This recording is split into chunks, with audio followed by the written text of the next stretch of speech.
following the passing of the Prophet Muhammad, peace be upon him, in 632 CE, Abu Bakr, r. 634 CE, his closest confidant, ascended as the first caliph of the Rashidun Caliphate, 661 CE. Upon assuming leadership, Abu Bakr faced a widespread rebellion across Arabia.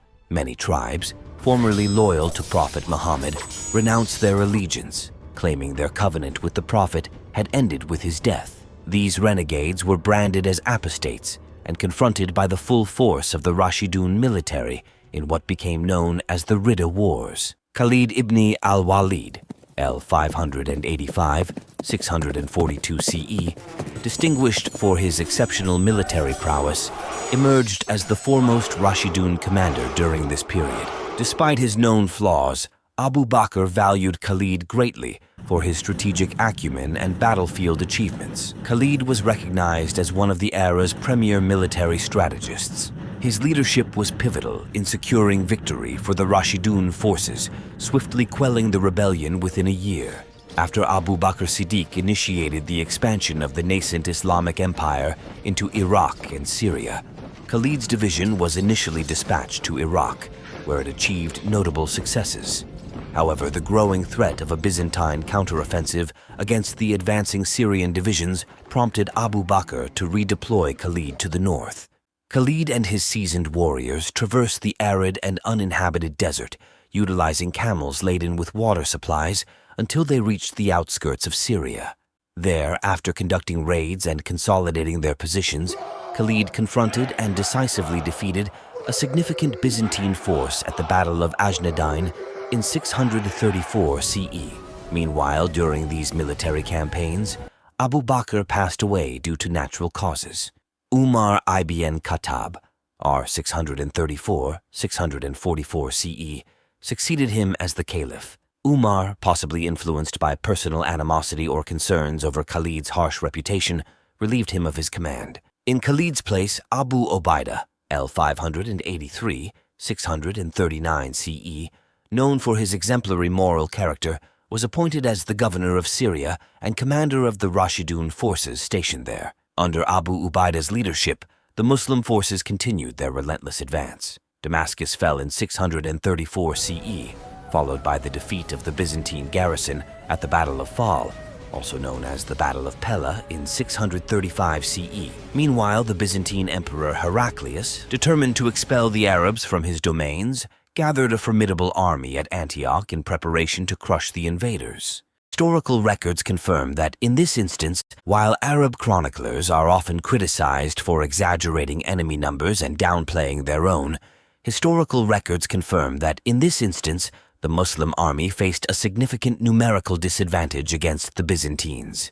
The imperial force assembled by the Byzantines was formidable, comprising Greeks, Slavs, Franks, Armenians, Georgians, and Ghassanid Christian Arab vassals of Syria, with an estimated combined strength of around 40,000 troops. The Byzantine forces were led by Vehen, an Armenian who had previously held the prestigious position of Magister Militum per Orientem. On the other side, the Rashidun army, having secured earlier victories across Palestine, Jordan, Caesarea, and Emesa, consolidated its forces southward to the Yarmouk plateau in preparation for the impending battle. Reinforcements from Medina, the Islamic capital, swelled their ranks to an estimated 20 to 25,000 warriors as they readied themselves for the decisive engagement.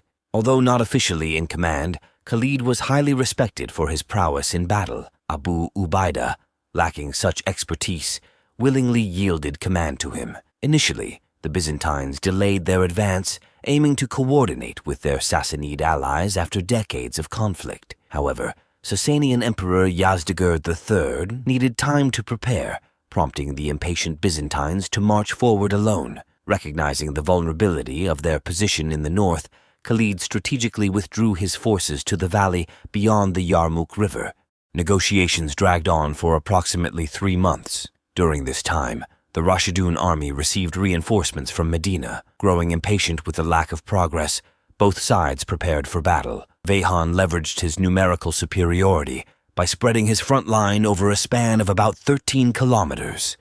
The Byzantine forces positioned themselves in front of the Alin River, securing their right flank with the gorge to the south and their left bordering the Jabia Hills. In response, Khalid positioned his 36 infantry regiments in a similar manner in front of the Harir River. Unlike the ethnically diverse Byzantine forces, the Arabs were united not only by their nationalist sentiment, but also by a shared faith. Despite lacking heavy troops, which were abundant among their foes, the Muslims compensated with greater mobility and unparalleled skill in close combat. On the 15th of August, combat commenced with several duels, a customary prelude in the region where the Muslim champions notably outperformed their adversaries.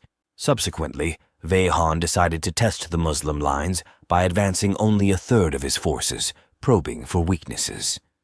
The engagement was not intense, and by day's end, the Byzantines withdrew.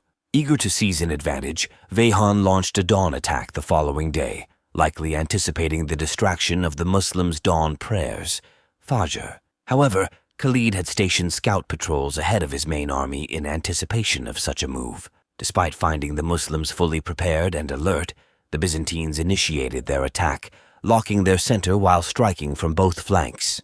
The Muslim flanks initially retreated toward their camps, where, with the assistance of their women, they fiercely resisted until relieved by Khalid's cavalry reserve. The Byzantines persisted in their attempts to break through Muslim lines over the following 2 days. Despite moments when Veyhan's troops seemed on the brink of success, Khalid's strategic reserves repeatedly turned the tide, frustrating the Armenian commander's efforts. Seeking relief for his exhausted men, the Armenian field commander proposed a peace settlement on the 5th day, surprising Abu Ubaidah, who was inclined to accept. However, Khalid, sensing the perfect moment to strike, astutely declined the offer, knowing the opportunity was ripe for decisive action. With a lull in fighting on the 5th day, Khalid seized the chance to prepare for a full-scale assault the next morning, his original intent all along. Under cover of darkness, he dispatched a detachment of cavalry to secure the crucial Wadi Rukad bridge, severing the Imperial Army's sole escape route. The clash erupted on August 20th, 636 CE, marked by a duel in which Abu Ubaidah prevailed over Gregory, a Greek commander. The Muslim infantry engaged fiercely, while Khalid, commanding a vast cavalry force from all divisions, executed a swift maneuver around the Byzantine left flank. Caught off guard and unable to rally his scattered cavalry in time, Veyhan faltered. The Muslims capitalized, shattering the Byzantine left and driving deep into their center. Surrounded on multiple fronts and with retreat impossible due to the secured bridge, the imperial troops faced devastating losses. Many perished in the ensuing chaos, drowning in the river or falling from the valley's steep slopes to avoid capture by the Arabs. Khalid orchestrated a near-total annihilation of his opponents, achieving a resounding victory while sustaining minimal casualties, approximately 4,000. Reports varied regarding Veyhan's fate. Some claimed he perished in battle, while others suggested he retreated to a monastic life following the crushing defeat. Notably, Jabala, a prominent figure, purportedly defected to the Rashidun side during the battle's climax and later converted to Islam in 638 CE, though he subsequently renounced his faith and sought refuge in Armenia. Following their victory, Muslims secured power in the Levant and Syria. Khalid ibn al-Walid's pivotal role was overshadowed by controversy, leading to his dismissal by Caliph Umar. Despite this, Muslim conquests expanded rapidly, driven by internal strife within the Byzantine and Sasanian empires and Arab military prowess.